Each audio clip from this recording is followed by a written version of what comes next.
Hello बच्चों, let's read this question. The question say that roasting process is not done in case of which of the following ores. Option A carbonate और, option B sulphide और, option C oxide और, option D hydroxide और। तो सबसे पहले समझेंगे बच्चों की कॉन्सेप्ट।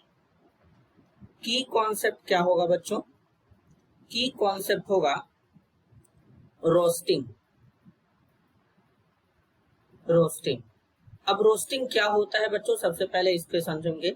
रोस्टिंग में क्या होता है, जो सल्फाइड ओर होते हैं वो कन्वर्ट हो जाते हैं ऑक्साइड ओर में। Means the sulphide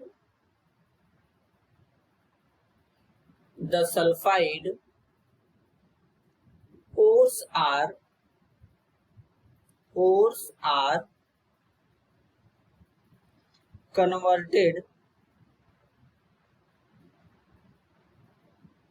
converted into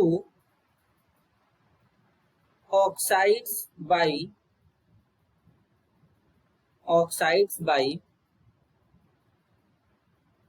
heating strongly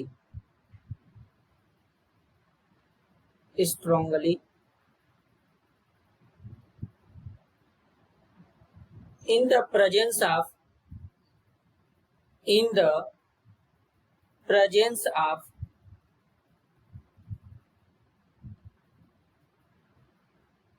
excess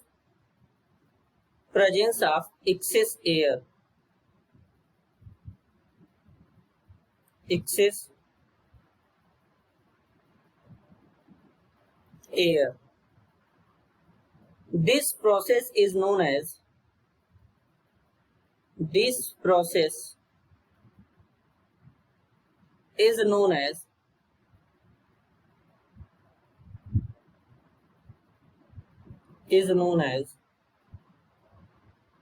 roasting. तो बेसिकली रोस्टिंग में होता है क्या है बच्चों, जो सल्फाइड ओर होते हैं वो ऑक्साइड ओर में कन्वर्ट हो जाते हैं। कब? जब उनको स्ट्रांगली हीट करते हैं एक्सेस ऑफ एयर के प्रेजेंस में। तो इस प्रोसेस को कहते हैं बच्चों रोस्टिंग। तो इसमें सल्फाइड ओर लेते हैं, जैसे कि मेटल का सल्फाइड होगा, जैसे कि ZnS जिंक सल्फाइड। अब इसको क्या करेंगे, एयर के प्रेजेंस में हीट करेंगे। तो हीट करने पर क्या होगा, ये जो सल्फाइड में था अब किस में कन्वर्ट हो जाएगा बच्चों? ऑक्साइड में कन्वर्ट हो जाएगा इस तरीके से, और साथ में यहाँ पर सल्फर डाइऑक्साइड बाहर निकल जाएगा। तो बेसिकली यहाँ पर बोला गया है roasting process is not done in case of which of the following or. तो यहाँ पर होगा बच्चों कार्बोनेट और सल्फाइड। यहाँ पर कार्बोनेट ओर में हमारा नहीं होगा। फिर बच्चों यहाँ पर जो बेसिकली ऑक्साइड ओर है इसमें भी नहीं होगा, और जो हाइड्रोक्साइड ओर है इनमें भी नहीं होगा। केवल किसमें होता है? सल्फाइड ओर में होता है। तो जिनमें नहीं होता वो कौन है बच्चों? कार्बोनेट ओर, ऑक्साइड ओर और hydroxide ore. This is your answer. I hope you understood it well. All the best.